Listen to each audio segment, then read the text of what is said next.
নমস্কার বন্ধুরা। বন্ধুরা, আপনারা যে নতুন আধার কার্ড করেন, সেই আধার কার্ড করার পর যে আপনাদের আধার কার্ডের যে রিসিভ কপি দেওয়া হয়, সেই রিসিভ কপিতে যখন আপনারা হচ্ছে আধার কার্ডটা স্ট্যাটাস চেক করতে যান, তো অনেক সময় আপনাদের এই লেখাটা আসে। তো এই লেখাটা কিসের জন্য আসবে এবং এই প্রবলেমটাকে আপনারা সলিউশন করবেন।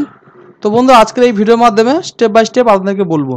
বন্ধুরা, আপনাদের কাছে একটাই রিকোয়েস্ট, যারা চ্যানেলের নতুন দর্শক তারা অবশ্যই করে ভিডিওটাকে একটা লাইক করবেন এবং চ্যানেলটিকে সাবস্ক্রাইব করে দেবেন।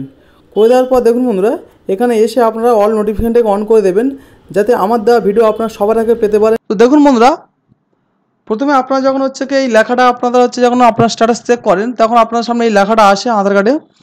তো এই লেখাটা এখানে প্রথমে কি লেখা আসছে দেখুন, লেখা আছে we have found matching duplicate for your enrollment request. If you enroll in the past and forget lost your Aadhaar number on enrollment number, you may retrieve the same by accessing lost UID section from our portal www.uidi.gov.in.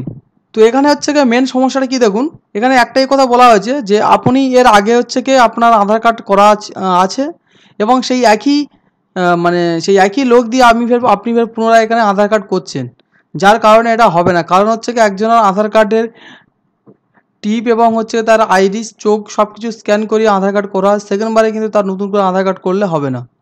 এবার আপনাদের প্রশ্ন জাগতে পারে যে আমি তো আধার card হচ্ছে কি আগে করিনি। বন্ধুরা, আপনাদেরকে বলে রাখি, আপনারা অবশ্যই আধার কার্ড করেছিলেন। সেই আধার কার্ড করেছিলেন বলে আপনাদের এই লেখাটা আসছে, এবং সেই আধার কার্ড করেছিলেন অনেক আগে, হয়তো আপনাদের হচ্ছে কি সেই আধার কার্ডে মনে নেই, সেক্ষেত্রে বন্ধুরা এই লেখাটা আসতে পারে। যারা 5 বছরের আগে যেসব আধার কার্ড করা হয়েছে তাদের অবশ্যই এটা হবে, ঠিক আছে। কিন্তু যারা 5 বছরের নিচে করেছেন, সেক্ষেত্রে আপনারা সেকেন্ডবারে করলে হচ্ছে কি হয়ে যাওয়ার চান্স থাকে অনেকজনের। সেক্ষেত্রে অনেকজনের হচ্ছে কি যে রিলেটিভ দেওয়া হয় বাবার থেকে যদি প্রথমে করে, তার পরের বার যদি মায়ের রিলেটিভ দিয়ে হচ্ছে কি যদি সেকেন্ডবারে করা হয়, সেকেন্ডবারে নতুন আধার কার্ড চলে আসে। কারণ সেক্ষেত্রে তার হচ্ছে কি আইরিস এবং হচ্ছে হাতের ফিঙ্গারপ্রিন্ট দুটো কোনো হচ্ছে কি ছাপ নেওয়া হয় না, সেক্ষেত্রে অনেক সময় সেই আধার কার্ড হয়ে যায়। কিন্তু আপনার 5 বছরের পরে যদি একবার আধার কার্ড করার পর সেকেন্ডবার আধার কার্ড করতে যান, কিন্তু অবশ্যই আপনাদের এই ডুপ্লিকেট আসবে। তো ডুপ্লিকেট আসলে আপনার যে পুরাতন যে ফরগেটটা আপনারা কোথা থেকে পাবেন? তো দেখুন বন্ধুরা, এখানে আমার যতটা জানা আছে, তো ওয়েবসাইট থেকে কোথাও থেকে আমি হচ্ছে কি পাওয়া যায় না, কি পাওয়া যায় আমি সেটা জানাও নেই।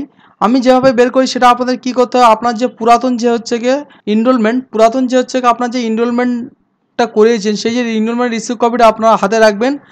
রাখার পর আপনাদের আধার সেন্টার 1947-এ আপনাদের ফোন করতে হবে। 1947-এ ফোন করে আপনাদের হচ্ছে যে আধার কার্ড নিজস্ব রিলেটিভ বলতে হবে, এবং বলার পরে ওখান থেকে আপনার কাছে যেসব ইনফরমেশানগুলো চাইবে সেগুলো হচ্ছে আপনাদেরকে ঠিকঠাকভাবে পুট করতে হবে। সেগুলো কী কী চাইবে, আপনার হচ্ছে এনরোলমেন্ট নাম্বার চাইবে, নাম চাইবে এবং কোন স্টেট থেকে আপনি বলছেন, আপনার পিন নাম্বার কি, এগুলো আপনার চাইবে। এগুলো চাওয়ার পর ওরা একটা হচ্ছে গিয়ে কমপ্লেন হচ্ছে গিয়ে নেবে এবং সেই কমপ্লেন নাম্বার আপনাকে দেবে। সেই কমপ্লেনটা হচ্ছে গিয়ে 7 ওয়ার্কিং ডেজের ভিতরে সলভ হয়ে যাবে। সলভ হয়ে যাওয়ার পরে ফের 7 দিন বাদে আবার আপনারা পুনরায় ফোন করবেন। ফোন করলে ওরা ওখান থেকে এনরোলমেন্ট নাম্বারটা দেবে এবং সেই এনরোলমেন্ট নাম্বার ধরে আপনারা আপনাদের আধার কার্ডটা ডাউনলোড করে নিতে পারবেন। বন্ধুরা, ভিডিওটা কেমন লাগে সেটা অবশ্যই কমেন্ট করে জানাবেন।